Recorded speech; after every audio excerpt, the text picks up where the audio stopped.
De quanta terra precisa um homem? Lev Tolstói. Uma mulher veio visitar sua irmã mais nova que vivia no campo. A primeira estava casada com um mercador da cidade, a outra com um camponês da aldeia. Quando estavam a tomar o chá, começou a mais velha a gabar a vida da cidade, dizendo que se vivia por lá com todo o conforto, que toda a gente andava bem arranjada, que as filhas tinham vestidos lindíssimos, que se bebiam e comiam coisas magníficas e que se ia ao teatro, a passeios e a festas.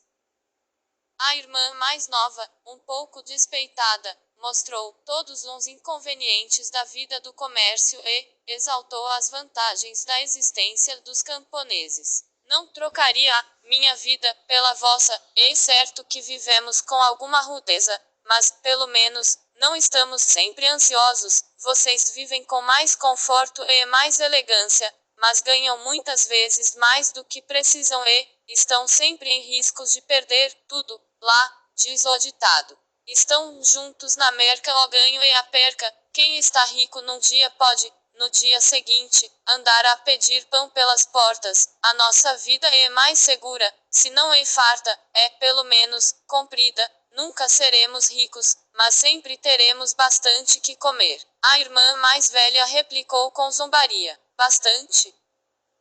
Sim, bastante, se vocês se contentarem com a vida dos porcos e das vitelas. Que sabem vocês de elegância e de boas maneiras? Por mais que o teu marido trabalhe como um escravo, vocês hão de morrer, como ter vivido, num monte de estrume, e os vossos filhos na mesma. Bem, e depois? Retorquiu-lhe a outra.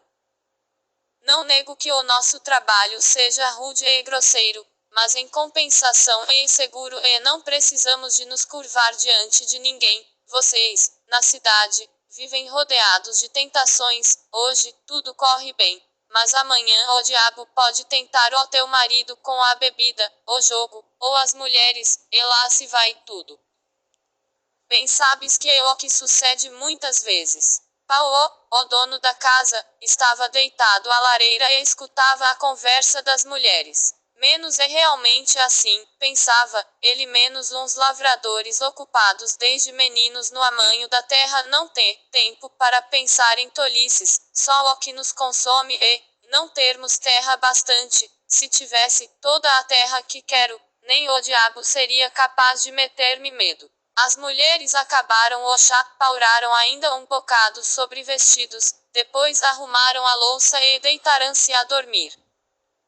Mas o diabo tinha estado sentado num desvão da lareira e tinha ouvido tudo o que se dissera. Ficara contentíssimo, quando vira que a mulher do camponês arrastara o marido para a gabarolice, e quando percebera que o homem pensava que, se tivesse terra à vontade, não temeria o diabo. Menos muito bem. Pensou o diabo. Vamos lutar um com o outro. Dou-te toda a terra que quiseres e há de ser por essa terra que te hei de apanhar. 2. Perto da aldeia, vivia uma senhora, pequena proprietária, que possuía um terreno de cerca de 120 hectares. Tinha mantido sempre com os camponeses excelentes relações, até o dia em que tomou como feitor um antigo soldado que se pôs a multar toda a gente. Por mais cuidado que Paulo tivesse, ora um cavalo lhe fugia para uns campos de aveia da senhora, ora uma vaca ia para uns jardins, ora as vitelas andavam pelos prados, e a multa lá vinha. Paulo pagava, resmungava irritado, tratava mal a família todo o verão. O camponês teve conflitos com o feitor e só o alegrou a chegada do inverno em que o gado tinha de ir para o estábulo. Dava-lhe a ração de má vontade, mas ao menos estava livre de sustos. Durante o inverno, correu que a senhora ia vender as terras e que o estalajadeiro se preparava para lhes comprar. Toda a aldeia ficou alarmada. Bem, pensavam os camponeses, se o estalajadeiro comprar as terras, as multas serão mais fortes ainda. O caso é sério. Foram então, em nome da comuna, pedir à senhora que não vendesse as terras ao estalajadeiro, porque estavam dispostos a pagar-lhe melhor. A senhora concordou e os camponeses reuniram-se, para que o campo fosse comprado por todos e cultivado por todos. Houve 2 assembleias, mas o diabo semeava a discórdia e não chegaram a nenhuma combinação. Cada um compraria a terra que pudesse. A senhora acedeu de novo. Paulo ouviu dizer que seu vizinho ia comprar 20 hectares e que a proprietária receberia metade em dinheiro e esperaria um ano pela outra metade. Sentiu inveja e pensou: menos ora vejam isto, vão comprar toda a terra e eu não apanho nenhuma. Falou depois a mulher: toda a gente está a comprar terras, vamos nós comprar também os hectares. A vida assim é impossível, o feitor mata-nos com multas. A mulher concordou, e consideraram sobre a maneira de realizar o seu desejo. Tinham uns 100 rublos de parte, venderam um potro e metade das abelhas, meteram um filho a jornaleiro, recebendo a soldada adiantada, e pediram emprestado a um cunhado o que faltava para perfazer metade da quantia necessária. Feito isto, escolheu Paulo um campo de uns 15 hectares, com um pouco de bosque, e foi ter com a senhora para tratarem do negócio. Chegaram a acordo e o camponês pagou adiantada uma certa quantia. Depois, foram à cidade e assinaram a escritura em que ficava estabelecido pagar ele logo metade da quantia e entregar o resto dentro de 2 anos. Agora tinha Paulo a terra sua, pediu sementes emprestadas, semeou-as na terra que comprara. Como a colheita foi boa, pode, dentro de um ano, pagar ao cunhado e à senhora. Tornou-se assim proprietário, lavrando e semeando a sua terra, fazendo feno na sua terra, abatendo as suas árvores, alimentando o seu gado nos seus pastos. Sentia-se cheio de contentamento, quando ia lavrar, ou olhava para uns trigais, ou para uns prados. A erva que ali crescia e as flores que ali desabrochavam pareciam-lhe diferentes de todas as outras. A princípio parecera-lhe que a sua terra era igual a qualquer outra, agora, porém, via-a totalmente diversa. 3. O contentamento de Paulo teria sido completo se os vizinhos não lhe atravessassem as searas e os prados. Falou-lhes muito delicadamente, mas uns homens continuaram. Umas vezes eram os pastores da comuna que deixavam ir as vacas para as suas pastagens, outras vezes uns cavalos que se soltavam à noite e iam para as searas. Paulo ensotava-os, perdoava aos donos e durante muito tempo não fez queixa de ninguém. Por fim, perdeu a paciência e queixou-se ao tribunal. Bem sabia que era a falta de terra dos camponeses e não qualquer má intenção que os fazia proceder daquele modo, mas pensava: se não tomo cuidado, dão-me cabo de tudo, tenho que lhes dar uma lição. Foi o que fez, deu-lhes uma lição. Depois, segunda, e 2 ou 3 camponeses foram multados. Ao fim de certo tempo, uns vizinhos tinham-lhe raiva e era de propósito que lhe metiam o gado pelas terras. Houve mesmo um que, uma noite, lhe cortou 5 limoeiros, para lhes tirar a casca. Paulo passou pelo bosque, e viu umas coisas brancas, aproximou-se e deu com uns troncos sem casca estendidos no chão. Quase ao lado estavam uns cepos. Paulo, furioso, pensou: já bastaria, para mal que este patife tivesse cortado uma árvore aqui e além, mas foi logo uma fila inteira. Se o apanho, possa haver quem poderia ter sido. Finalmente, disse consigo, deve ter sido o Simão. Ninguém mais ia fazer uma coisa destas. Deu uma volta pelas propriedades de Simão, mas nada viu e só arranjou a zangar-se com o vizinho. Tinha, no entanto, a certeza que era ele e apresentou queixa. Simão foi chamado, julgado e absolvido, porque não havia provas. Paulo ficou ainda mais furioso, e voltou-se contra os juízes. Menos a gatunagem, unta-vos as mãos, se aqui houvesse vergonha, não iam os ladrões em paz. As zangas com os juízes e com os vizinhos trouxeram como resultado ameaças de lhe queimarem a casa. Paulo tinha mais terra do que dantes, mas vivia muito pior. E foi, por esta altura que se levantou o rumor de que muita gente ia sair da terra. Por mim, não tenho que me mecer, pensou Paulo menos, mas se uns outros se fossem embora, haveria mais terra para nós, havia de comprá-la, e de arredondar a minha pequena propriedade, então que era viver à farta, assim, ainda estou muito apertado. Estava um dia, Paulo sentado em casa, quando calhou de entrar um camponês que ia de viagem, deu-lhe licença, para passar ali a noite e a ceia, puseram-se de conversa, Paulo perguntou-lhe donde vinha e o forasteiro respondeu que de além do Volga, onde tinha estado a trabalhar. Depois, disse o homem que havia muita gente que se estava a fiçar, por aqueles lados.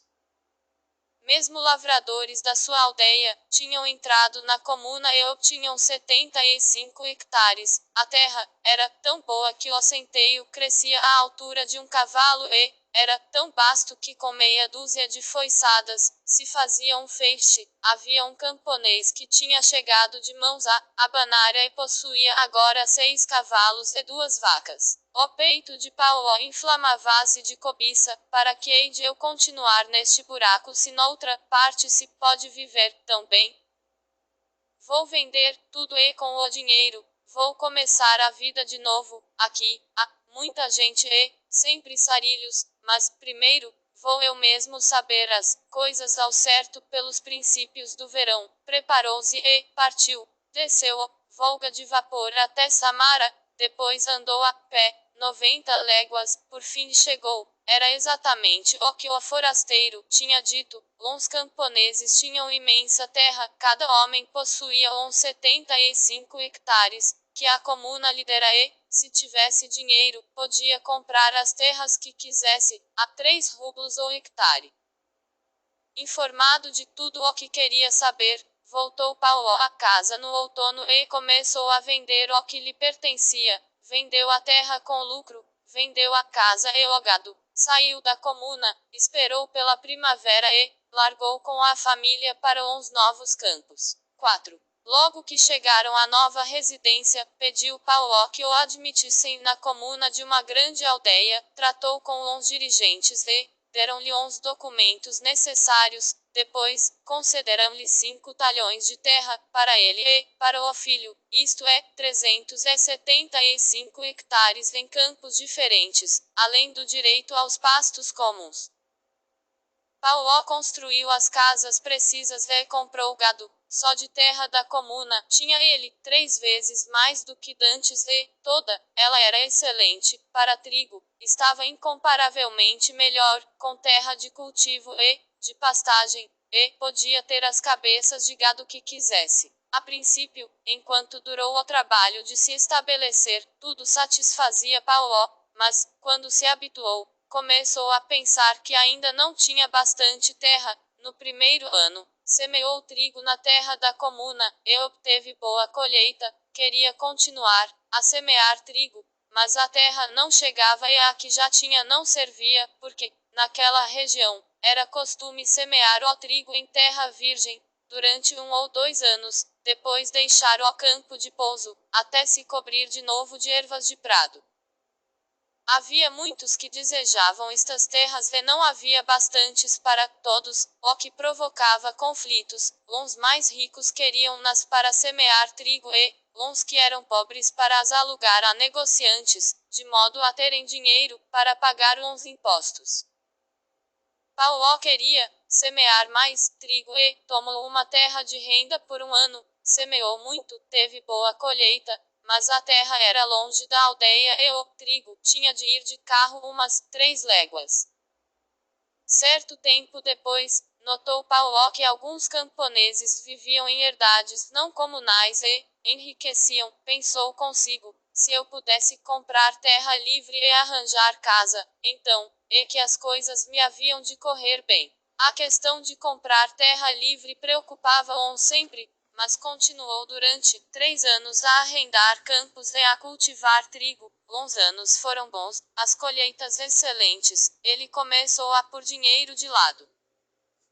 Podia ter continuado a viver assim, mas sentia-se cansado de ter que arrendar terras de outros todos os anos e, ainda por cima disputando-as, Mal aparecia uma terra boa, todos os camponeses se precipitavam para a tomarem, de modo que, ou se andava ligeiro, ou se ficava sem nada. Ao terceiro ano, aconteceu que ele e um negociante arrendaram juntos a uns camponeses uma pastagem, já a tinham amanhado, quando se levantou qualquer disputa, uns camponeses foram para o tribunal, e todo o trabalho se perdeu. Se fosse terra minha, pensou Paulo, já eu era independente e não me via metido nestas maçadas. E começou a procurar terra de compra, encontrou um camponês que tinha adquirido uns 500 hectares, mas que por causa de dificuldades, uns queria vender barato. Paulo regateou com o homem e assentaram por fim num preço de 500 rublos, metade a pronto, a outra metade a pagar depois. Tinham arrumado o negócio, quando se deteve em casa de Paulo um comerciante que queria forragem para uns cavalos, tomou chá com Paulo e travou-se conversa. O comerciante disse que voltava da terra dos Baquires, que era muito longe, e onde tinha comprado 5.000 hectares de terra por 100 rublos. Paulo fez-lhe mais perguntas e o negociante respondeu: basta fazer-nos amigos dos chefes. Deles, coisa de 100 rublos de vestidos de seda e de tapetes, além de uma caixa de chá, e mandei distribuir vinho por quem o quisesse, e arranjei a terra a 5 copeques da centésima parte da rublo, ou hectares. E mostrando a Paulo as escrituras, acrescentou, menos a terra e perto de um rio e toda ela virgem. Paulo continuou a interrogá-lo e o homem respondeu, há por lá mais terra do que aquela que se poderia percorrer no ano de marcha, e toda ela pertence aos Baquires. São como cordeirinhos e, arranjasse a terra que se quer, quase de graça. Menos bem, pensou Paulo, para que hei de eu, com os meus 1.000 rublos, arranjar, para uns 500 hectares e aguentar ainda por cima com uma dívida. Na outra terra compro vezes mais, e pelo mesmo dinheiro. Vê. Perguntou Paulo de que maneira havia de ir lá, ter logo que o negociante o deixou, preparou-se para empreender a viagem, ficou a mulher a tomar conta da casa e, ele partiu com o criado, pararam numa cidade e compraram uma caixa de chá, vinho e outros presentes, conforme o conselho do negociante. Foram andando sempre até que, já percorridas mais de 90 léguas, chegaram ao lugar em que os Baquires tinham levantado as suas tendas, era exatamente, como o homem tinha dito, viviam nas estepes, junto de um rio, em tendas de feltro, não lavravam a terra, nem comiam pão, o gado e os cavalos andavam em rebanhos, pelos pastos da estepe, os potros estavam piados atrás das tendas e 2 vezes por dia lhes levavam as éguas, ordenhavam-nas e do leite faziam cumis leite fermentado, eram as mulheres quem preparavam o cumis e faziam queijo, quanto aos homens, passavam o seu tempo a beber cumis e chá. A comer carneiro e a tocar gaitas de foles, eram gorduchos e prazenteiros, e durante todo o verão, nem pensavam em trabalhar, eram ignorantes de todo, não sabiam falar russo, mas eram de boa qualidade. Mal viram Paulo, saíram das tendas e juntaram-se à volta do visitante. Apareceu um intérprete e Paulo disse-lhes que tinha vindo à procura de terra. Os Baquires, segundo parecia, ficaram muito contentes, levaram Paulo para uma das melhores tendas, onde o fizeram sentar numas almofadas de pernas postas num tapete, sentando-se, eles também à volta, deram-lhe chá e cumis, mataram um carneiro para a refeição. Paulo tirou uns presentes do carro, distribuiu-os pelos Baquires e dividiu também o chá. Os Baquires ficaram encantados, conversaram muito uns com os outros e depois disseram ao intérprete que traduzisse. Menos o que eles estão a dizer, e que gostaram de ti e que é nosso costume fazermos tudo o que podemos para agradar aos hóspedes e lhes pagar uns presentes. Tu deste presentes, tens que dizer agora que te agrada mais de tudo o que possuímos, para que tu entreguemos. Menos o que me agrada mais, respondeu Paulo, é a vossa terra. A nossa está cheia de gente e os campos já não dão. Vocês têm muita e boa, nunca vi coisa assim. O intérprete traduziu. Os baquires falaram um bocado, sem que Paulo compreendesse o que diziam, mas percebeu que estavam muito divertidos e viu que gritavam e se riam. Depois se calaram e olharam para Paulo, enquanto o intérprete dizia: menos o que eles me mandam dizer é que, em troca dos teus presentes, te darão a terra que quiseres, e só apontá-la a dedo. Os baquires puseram-se outra vez a falar e discutiram. Paulo perguntou o motivo da discussão e o intérprete respondeu que os eram de opinião que não deviam resolver nada na ausência do chefe e outros que não havia necessidade de esperarem que voltasse. 6. Enquanto os baquires discutiam, entrou um homem com um barrete de pele de raposa. Todos se levantaram em silêncio e o intérprete disse: menos eu, o chefe. Paulo foi logo buscar o melhor vestuário e 5 libras de chá e ofereceu tudo ao chefe. O chefe aceitou, sentou-se no lugar de honra, e os baquires começaram a contar-lhe qualquer coisa. O chefe escutou, depois fez um sinal com a cabeça, para que se calassem e dirigindo-se a Paulo, disse-lhe em russo: está bem. Escolhe a terra que queres, há bastante por aí. Menos a que eu quiser menos, pensou Paulo, como é isso possível? Tenho que fazer uma escritura, para que não voltem com a palavra atrás depois, disse alto. Muito obrigado pelas suas boas palavras, bons senhores têm muita terra, eu só quero uma parte, mas que seja bem minha, podiam talvez medi-la e entregá-la. A morrer e viver. Bons senhores, que são bons, dão homem, mas os vossos filhos poderiam querer tirar-me. Tens razão, disse o chefe menos, vamos doar-te a terra. Soube que esteve cá um negociante, continuou Paulo, e que os senhores lhe deram umas terras, com os papéis assinados. Era assim que eu gostava. O chefe compreendeu. Bem, isso é fácil, temos aí um escrivão e podemos ir à cidade, para ficar tudo em ordem. Menos é o preço. Perguntou Paulo. Menos o nosso preço, é sempre o mesmo, 1000 rublos por dia. Por dia? Que medida é essa? Quantos hectares? Não sabemos, vendemos terra a dia, fica a pertencer-te toda a terra a que puderes dar volta, a pé, num dia, e são 1000 rublos por dia. Paulo ficou surpreendido. Mas num dia podes andar muito. O chefe riu-se. Pois será toda tua. Com uma condição, se não voltares no mesmo dia ao ponto donde partiste, perdes o dinheiro. Mas como hei de eu marcar o caminho, vamos ao sítio que te agradar e ali ficamos.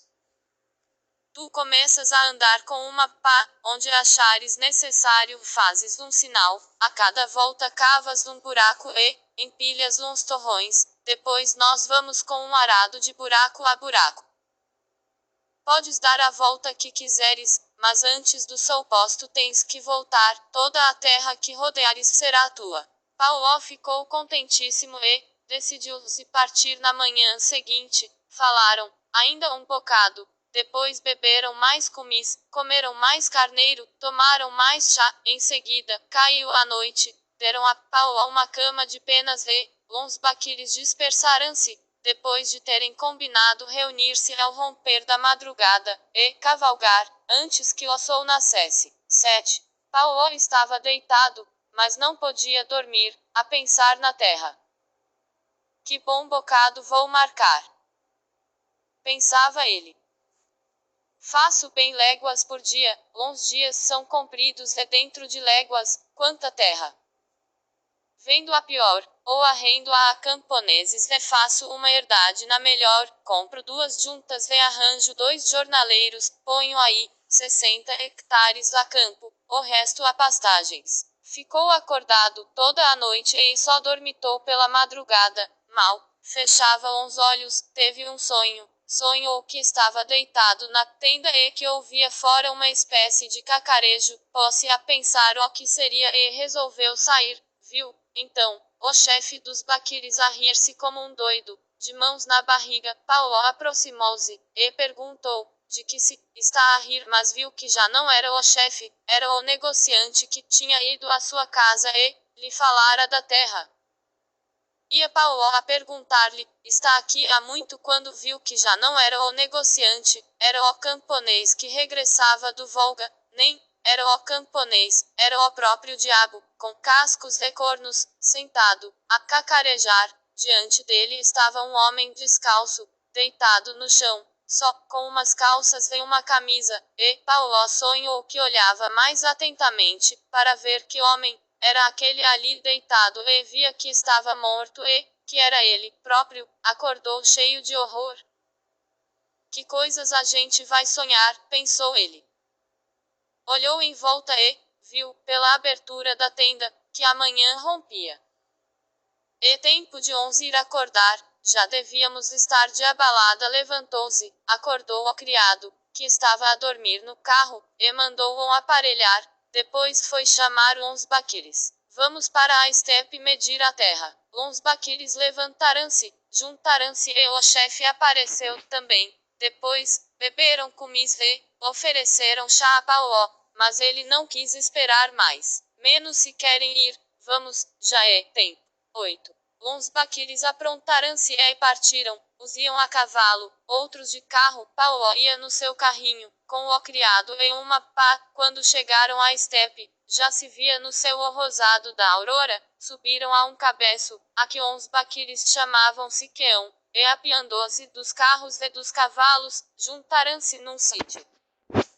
O chefe veio ter com Paulo e estendendo o braço para a planície. Olha para isto, disse ele, menos, tudo o que vês é nosso, poderás ficar com o que quiseres. Os olhos de Paulo rebrilharam, era tudo terra virgem, plana como a palma da mão, negra como semente de papoila, e as diferentes espécies de erva cresciam à altura do peito. O chefe tirou o barrete de pele de raposa, colocou-o no chão e disse: menos o sinal, este, partes daqui e voltas aqui, e tua toda a terra a que deres volta. Paulo puxou do dinheiro e pô-lo no barrete, depois tirou o casaco e ficou em colete, desapertou o cinto e ajustou-o logo por baixo do estômago, pôs um saquinho de pão ao peito, atou um cantil de água ao cinto, puxou uns canos das botas, pediu a pá ao criado e ficou pronto a largar. Considerou por alguns momentos sobre o caminho que havia de tomar, mas era uma tentação por toda a parte. Não faz mal, concluiu, menos, vou para o nascente. Voltou-se para leste, espreguiçou-se, e esperou que o sol aparecesse acima do horizonte. Não há tempo a perder, disse ele, é melhor ir já pela fresquinha. Mal apareceu o primeiro raio de sol, desceu Paulo a colina, de pá ao ombro, nem ia devagar, nem depressa. Ao fim de 1 quilômetro, parou, fez um buraco e pôs uns torrões uns sobre uns outros, depois continuou e, como ia aquecendo, apressou o passo. Ao fim de um certo tempo, fez outra cova. Paulo olhou para trás, a colina estava distintamente iluminada pelo sol e viam-se uns baquires e uns aros cintilantes das rodas. Paulo calculou que teria andado 1 légua, como o calor apertava, tirou o colete, pô-lo ao ombro e continuou a caminhar. Estava quente a valer, olhou para o sol e viu que eram horas de pensar no almoço. Menos a primeira tirada está feita, mas posso ainda fazer mais 3, porque é cedo para voltar. O que tenho é de tirar as botas. Sentou-se, descalçou as botas, pendurou-as ao cinto e continuou. Agora, andava à vontade. Mais 1 leguazita, pensou, ele, menos, depois volto para a esquerda, este bocado, é tão bom que era uma pena perdê-lo. Quanto mais se anda, melhor a terra parece. Avançou à direita durante algum tempo e, quando olhou à volta, viu que a colina mal se enxergava e que uns baquires pareciam formiguinhas, e havia qualquer coisa que brilhava. Já andei bastante para este lado, pensou Paulo, ao menos, é tempo de voltar, e já estou a suar e com sede. Parou, cavou um grande buraco e amontoou uns torrões, depois, desatou o cantil, sorveu um gole e voltou à esquerda. Foi andando, andando sempre, a erva era alta, o sol quentíssimo. Começou a sentir-se cansado, olhou para o sol e viu que era meio-dia. Bem, vou descansar um bocado. Sentou-se, comeu um naco de pão, bebeu uma pinga de água, mas não se deitou, com medo de adormecer. Depois de estar sentado uns momentos, levantou-se e continuou. A princípio, andava bem. A comida tinha lhe dado forças, mas o calor aumentava, sentia sono, apesar de tudo, continuava, e repetia consigo. Menos um dia de dor, uma vida de amor. Andou muito tempo na mesma direção, e estava para rodar à esquerda, quando viu um sítio úmido. Era uma pena deixar isto, Olhinho deve dar-se bem aqui. Deu uma volta, cavou um buraco e olhou para a colina, com o calor. O ar tremia e a colina tremia também, mal se vendo uns baquires. Uns outros lados ficaram muito grandes, tenho que fazer este mais curto e posse a andar mais depressa. Olhou para o sol, estava quase a meio caminho do horizonte e não tinha ainda andado 3 quilômetros do lado novo, e ainda lhe faltavam 3 léguas para a colina. Menos bem, pensou ele, não me fica a terra quadrada, mas agora tenho que ir à direito, podia ir longe demais e assim já tenho terra bastante. Abriu um buraco a toda a pressa e partiu em direção à colina. 9. Ia sempre à direito, mas caminhava com dificuldade. Estava tonto de calor, tinha uns pés cortados e moídos e as pernas a fraquejarem. Estava ansioso por descansar, mas era impossível fazê-lo se queria chegar antes do sol posto. O sol não espera por ninguém e cada vez ia mais baixo. Justo céus! Oxalá não tenha querido demais. E se chego tarde? Olhou para a colina e para o sol. Paulo estava ainda longe do seu objetivo e o sol perto do horizonte. Continuou a andar. Era custoso a valer, mas cada vez andava mais depressa. Estugou a passo, mas estava longe ainda. Começou a correr, atirou fora o casaco, as botas, o cantil e o barrete, e ficou só com a pá a que se apoiava, de quando em quando. Santo Deus! Abarquei demais e perdi tudo. Já não chego antes de o sol se pôr. O medo cortava-lhe a respiração. Paulo continuava a correr, mas a transpiração colava-lhe ao corpo as calças e a camisa. Tinha a boca seca e o peito arquejava, como um fole de ferreiro. O coração batia que nem um martelo e as pernas quase nem pareciam dele. Paulo sentia-se aterrorizado com a ideia de morrer de fadiga. Apesar do medo da morte, não podia parar. Se depois de ter corrido tudo isto, parasse agora, chamavam-me doido e corria mais e já estava mais próximo e já ouvia uns baquires a gritar, uns gritos mais lhe faziam pulsar o coração, reuniu as últimas forças e deu mais uma carreira. O sol estava já perto do horizonte e envolvido na névoa, parecia enorme e vermelho como sangue. Ia-se a pôr, o sol.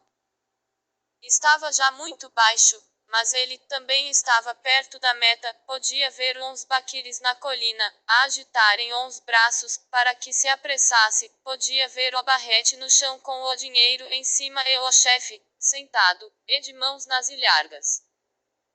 Paulo lembrou-se do sonho. Tenho terra bastante, mas permitirá Deus que eu viva nela? Perdi a vida, perdi a vida.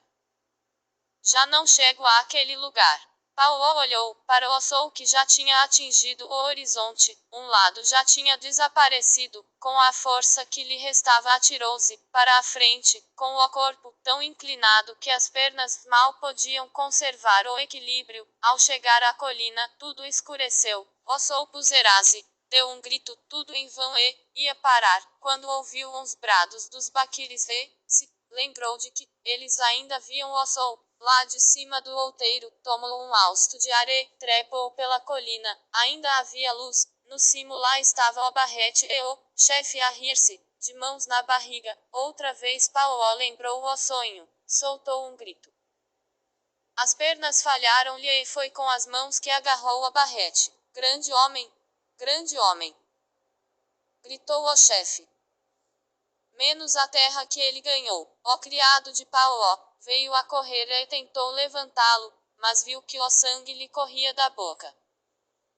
Paulo morrera. Uns baquires davam estalos com a língua, para mostrar a pena que sentiam. O criado pegou na pá, fez uma cova em que coubesse Paulo e meteu dentro, 7 palmos de terra, não precisava de mais. Extraído de Lev Tolstói, Contos Completos.